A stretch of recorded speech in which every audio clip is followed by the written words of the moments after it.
The first time I held real money, I mean serious money, my hands wouldn't stop shaking. It was January 1932, and I was standing in a hotel room in Miami Beach, staring at more cash than my father had made in his entire life. Stacks of bills, bundled and organized with the precision of a bank vault. Meyer Lansky sat at the desk, his wire-rimmed glasses reflecting the lamplight, a ledger open in front of him, calculating percentages with the speed of a machine. "Count it," he told me, not looking up from his work. His voice was quiet, almost gentle. That was Meyer's way. He never raised his voice, never threatened, never showed anger. He didn't need to. I was 23 years old, a bookkeeper who'd been working for a legitimate accounting firm until Meyer found me. He had a talent for finding people, the right people, with the right skills at the right moment. It was one of many talents that would make him the most important criminal mind of the 20th century. My name is Samuel. I won't tell you my last name. Even now, even with almost everyone from those days long dead, some habits die hard. What I will tell you is that I spent 30 years working alongside the man they called the mob's accountant, watching him build something that had never existed before, an organized crime run like a Fortune 500 company. This is the story of how organized crime became organized, how chaos became structure, how violence became strategy, and how a quiet man with a genius for numbers changed America forever. The problem.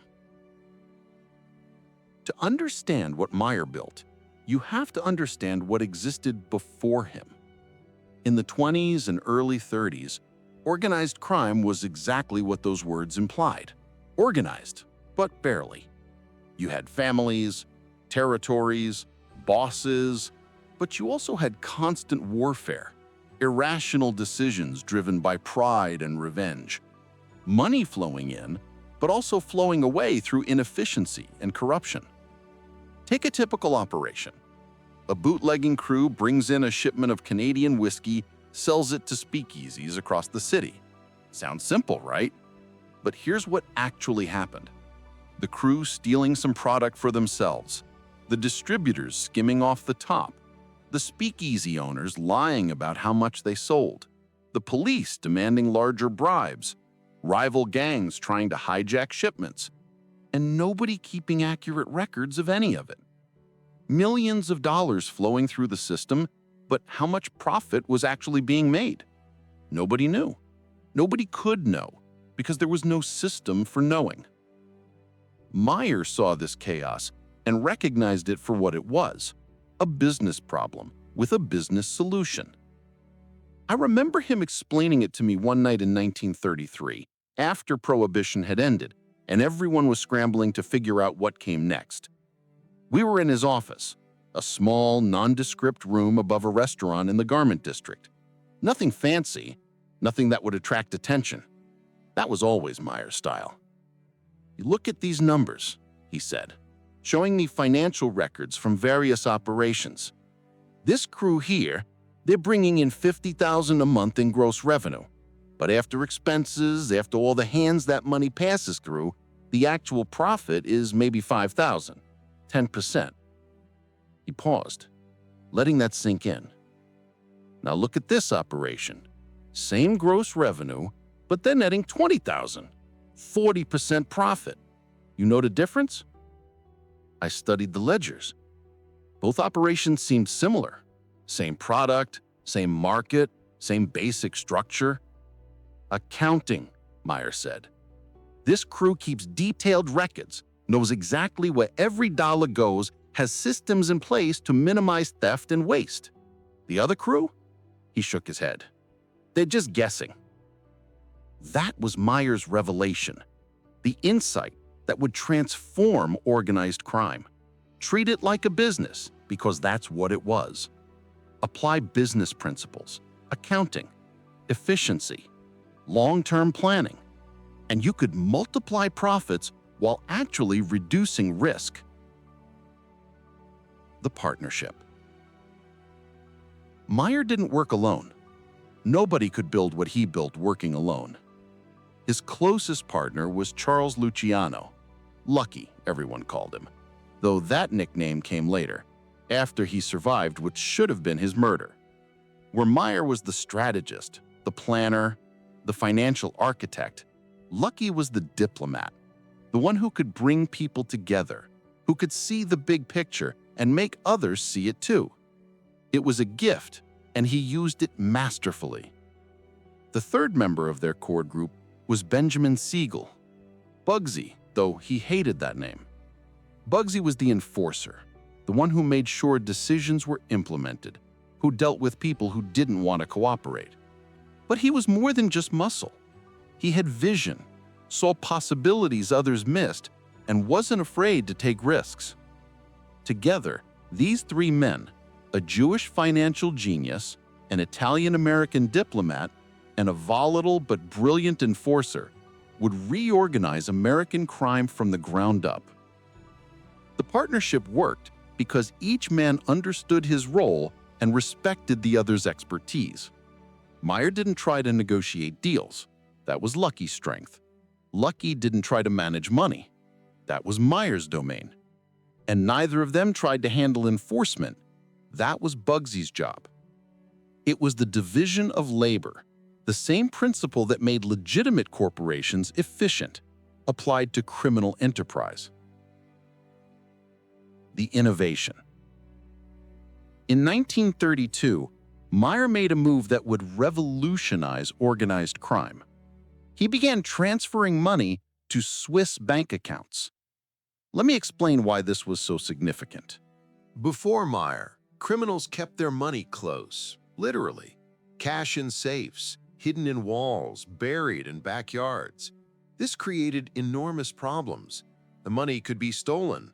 It could be seized in raids. It earned no interest. And most importantly, there was no way to make it legitimate, no way to spend it openly without raising suspicion. The Swiss Banking Act of 1934 changed everything. It guaranteed complete anonymity for account holders, making it illegal for banks to reveal client information. Meyer recognized the opportunity immediately. I helped him set up some of those early transfers. We'd take cash from operations in New York, Miami, New Orleans, and convert it into cashier's checks made out to shell corporations. Those corporations existed only on paper, just names registered in Caribbean islands or Central American countries where record-keeping was lax and officials were cooperative. The shell corporations would deposit the checks in Swiss accounts. From there, the money could be moved through a complex network of other shell companies, layered so thoroughly that tracing it back to its criminal source became virtually impossible. But Meyer didn't just hide the money, he made it work. The Swiss accounts earned interest. They could be used to make investments in legitimate businesses. They provided collateral for loans. And when money was needed for operations, it could be wired back through the same network of shells, arriving clean and apparently legal. "It's a financial maze," Meyer told me once, with something close to pride in his voice. "Anyone trying to follow the money trail will get lost in the complexity." He was right. Despite decades of investigation, despite the resources of the FBI and IRS, despite countless grand juries and congressional hearings, authorities could never definitively prove the full extent of Meyer's financial operations. The system was too sophisticated, too carefully constructed.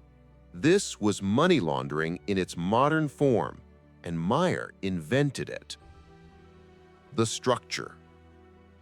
While Meyer was revolutionizing the financial side of organized crime, Lucky was transforming its organizational structure. The old way was feudal, a boss of bosses ruling over territorial lords who controlled their domains with absolute authority. It bred resentment, encouraged rebellion, and led to constant warfare as ambitious underbosses tried to overthrow their leaders. Lucky proposed something radical, a commission. Think of it as the Mafia's board of directors, representatives from the 5 major New York families and important organizations from other cities would meet regularly to discuss issues, mediate disputes, set policies, and coordinate activities. No single boss would have absolute power. Decisions affecting the entire organization would be made collectively. I sat in on commission meetings sometimes, taking notes, tracking financial information. The atmosphere was businesslike, almost corporate. These were men responsible for murder and extortion and countless other crimes, but in those meetings, they acted like executives at a board conference. Territorial disputes? The commission would review the competing claims and make a binding decision. Someone breaking the rules? The commission would determine appropriate punishment. Major policy changes? They required commission approval. The system worked because it reduced uncertainty. Everyone knew the rules, knew the decision-making process, knew that individual grievances wouldn't automatically lead to war. It professionalized crime, made it predictable, and predictability meant stability. Meyer's financial innovations and Lucky's organizational structure complemented each other perfectly. Together, they created the modern American Mafia, disciplined, efficient, enormously profitable, and surprisingly durable. The Cuban paradise. By the mid-40s, Meyer was looking for new opportunities. Prohibition was long over, and while gambling and other rackets remained profitable, he wanted something bigger, something more legitimate. He found it in Cuba. I traveled to Havana with Meyer in 1946. The island was paradise, tropical weather, beautiful beaches, and a government led by Fulgencio Batista that was more than willing to cooperate for the right price. Meyer's deal with Batista was simple. In exchange for large payments and a percentage of profits, the Cuban government would give Meyer control over Havana's racetracks and casinos. Even better, the government agreed to match any hotel investment over $1 million. Think about that for a moment. Not only was the government allowing organized crime to run gambling operations, it was actively subsidizing them. It was the perfect arrangement: legal gambling, government protection, an endless stream of American tourists hungry for entertainment they couldn't get at home. I helped set up the financial structures for the Cuban operations. More shell corporations, more Swiss accounts, but now also legitimate business entities that could openly report revenue and pay taxes.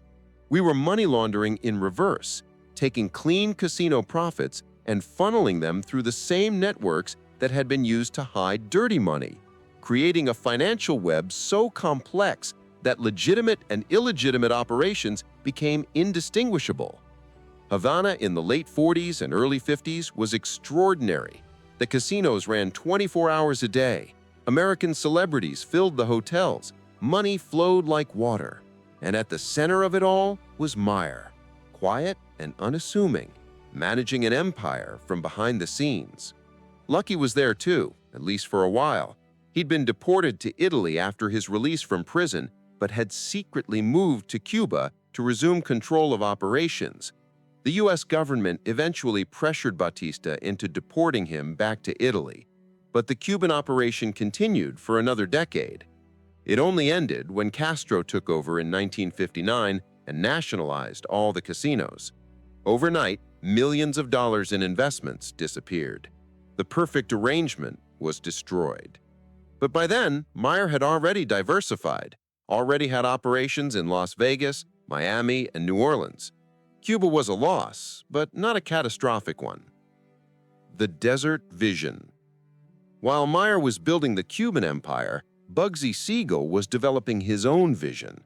Las Vegas was nothing in the early 40s, a desert town with a few shabby casinos that served the workers building Hoover Dam. But Bugsy saw potential. Nevada had legalized gambling in 1931, and Bugsy recognized what that meant: all the profits of casino gambling without any of the legal risks. In 1946, Bugsy began construction on the Flamingo Hotel and Casino. It was supposed to be revolutionary, a luxury resort that would attract wealthy tourists, celebrities, anyone looking for sophisticated entertainment in a legal environment. Meyer was a major investor, so was Lucky. and several other major crime figures. It was supposed to be Bugsy's masterpiece, proof that he was more than just an enforcer, that he had the vision and ability to build something lasting. But Bugsy made mistakes. The construction went wildly over budget. What was supposed to cost $1 million ended up costing more than $6 million. Some of that was legitimate. Wartime shortages had driven up material costs, but much of it wasn't. Bugsy was skimming, stealing from his partners, living extravagantly while telling them the project needed more money. I saw the financial records. The numbers didn't make sense, and Meyer knew it. He'd built his entire career on accurate accounting, on knowing exactly where every dollar went. The Flamingo's books were a mess, and that meant either incompetence or theft. When the Flamingo opened in December 1946, it initially lost money. Bugsy had promised immediate profitability, had assured his investors they'd see quick returns. Instead, they were watching their money disappear into the desert sand. For Meyer, this was betrayal of the worst kind. He and Bugsy had been friends since childhood, had built their early operations together, had trusted each other for decades. But Bugsy had broken the fundamental rule: never steal from your partners. And when Lucky demanded Bugsy refund his money and Bugsy refused, arguing and disputing the demands, his fate was sealed. June 20, 1947. Bugsy was shot and killed in his girlfriend's Beverly Hills home. He was 41 years old. The Flamingo went on to become hugely successful, validating Bugsy's vision even as it operated without him. Within a few years, other investors were building their own hotels and casinos in Las Vegas, creating the Strip that would become world famous. Bugsy had been right about the potential, had seen the future clearly. He just made the fatal mistake of letting greed cloud his judgment. The Invisible Empire. Through the 50s and 60s, Meyer's empire continued to grow. He had points, percentages of ownership in casinos across Las Vegas. He had operations in Miami, New Orleans, the Bahamas.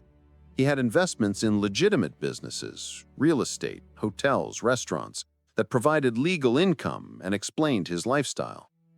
And through it all, he maintained his network of Swiss accounts and shell corporations, that financial maze that made tracing the money nearly impossible. I worked with Meyer until 1968, when I finally retired. By then, I was in my late 50s, exhausted from decades of living a double life: legitimate accountant on the surface, financial architect of criminal operations underneath. Meyer kept working.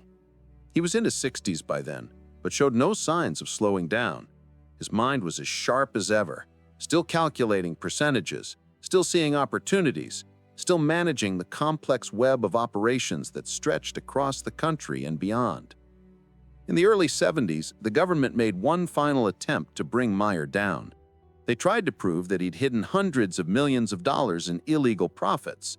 They brought in the best forensic accountants, traced money through decades of transactions, followed leads across multiple countries. They couldn't prove it. The maze was too complex, the layers too numerous, the documentation too scattered. Meyer had built his system too well.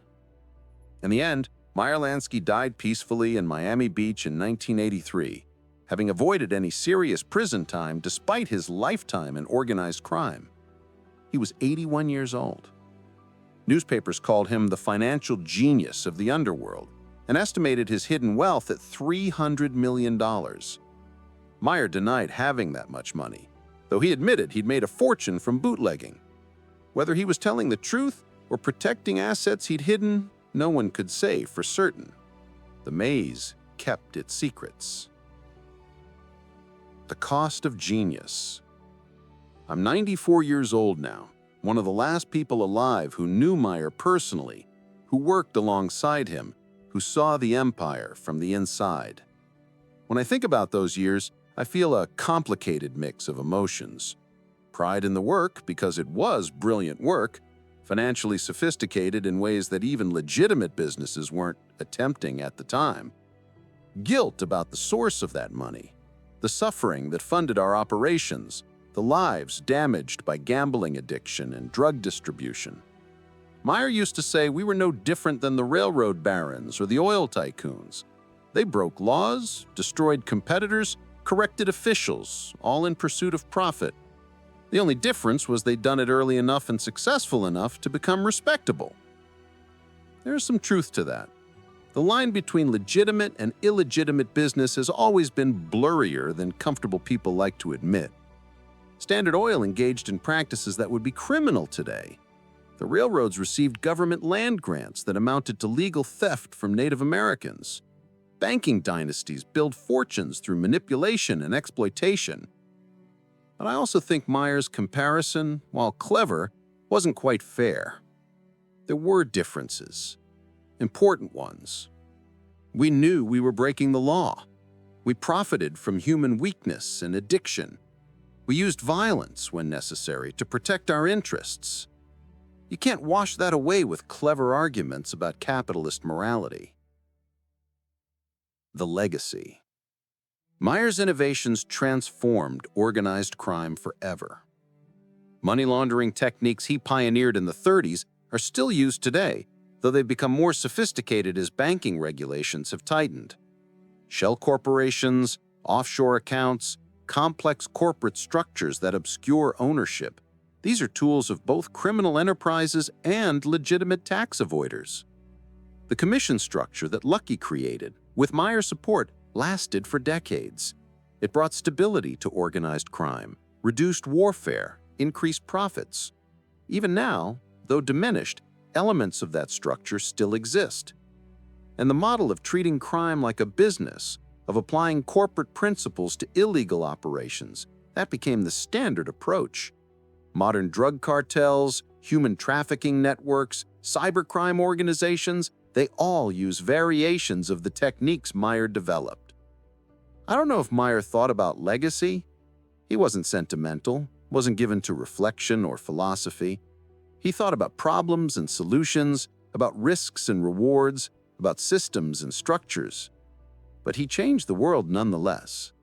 Not in ways that get commemorated with statues or honored in history books, but in ways that ripple through the hidden networks of crime and commerce, in the shadowy spaces where money flows and rules bend. The truth. I'm telling this story now because I'm old, and the people I'm talking about are dead, and I want some record to exist of what actually happened. Meyer Lansky was a criminal. He profited from illegal activities. He helped build an organization responsible for tremendous harm. But he was also brilliant, genuinely, remarkably brilliant. His financial innovations were decades ahead of their time. His strategic thinking was extraordinary. His ability to see complex systems and understand how to optimize them was a true gift. What a waste. That's what I think sometimes. All that intelligence, all that talent, all that genius. Imagine if it had been applied to legitimate purposes. What could Meyer have accomplished in a legal business? What problems could he have solved? What wealth could he have created without the violence and corruption? But that's not how life works. Meyer grew up poor, the son of Jewish immigrants, in a world that didn't offer many opportunities to people like him. Crime was the path available, the route to power and wealth and security. He took it, and he excelled at it beyond anyone's imagination. I took that path too, for my own reasons, my own justifications. And now, at the end of my life, I'm left with memories of brilliant work built on terrible foundations. The empire Meyer built is mostly gone now. The FBI and DEA and IRS learned from their failures, developed new tools, adapted to the techniques Meyer pioneered. The Swiss banking secrecy that protected his operations was gradually eroded by international pressure. The commission structure fractured as members turned informant or died. But the template remains. Somewhere right now, Someone is using variations of Meyer's techniques to hide money, to layered transactions, to build networks that law enforcement struggles to penetrate. The architect is gone, but the blueprint survives. The last calculation. Meyer taught me that everything comes down to mathematics. Risk versus reward. Cost versus benefit. The present value of future earnings. So let me do one final calculation. We made hundreds of millions of dollars over decades of operations. We provided for our families, lived comfortably, died in our beds rather than on the streets. That's the profit side of the ledger. On the cost side, lives damaged by addiction, communities corrupted, trust in institutions eroded, violence inflicted to protect our operations, and less tangibly, but perhaps more importantly, the moral cost, the weight of knowing that our comfort came from others' suffering. Meyer would say emotions don't belong in financial calculations. He'd say you can't quantify moral costs, so they shouldn't factor into the decision-making. But I think that's exactly the problem. Not everything that matters can be reduced to numbers on a ledger. Not every calculation is financial. Meyer Lansky was a genius, no question about that. He revolutionized organized crime, pioneered techniques that shaped both criminal and legitimate finance, built an empire that lasted for decades. But genius isn't enough. It matters what you do with it. It matters who benefits and who suffers. It matters whether you build or destroy. And on that measure, I'm not sure how history should judge Meyer, or how it should judge me. I'm just glad the choice is no longer mine to make. The empire is gone. The architect is dead. The maze remains, but the path through it belongs to others now. And me? I'm just an old man with a calculator, sitting in a quiet room, running one last set of numbers, and hoping they add up to something more than money. They don't. But at least I was honest enough to check.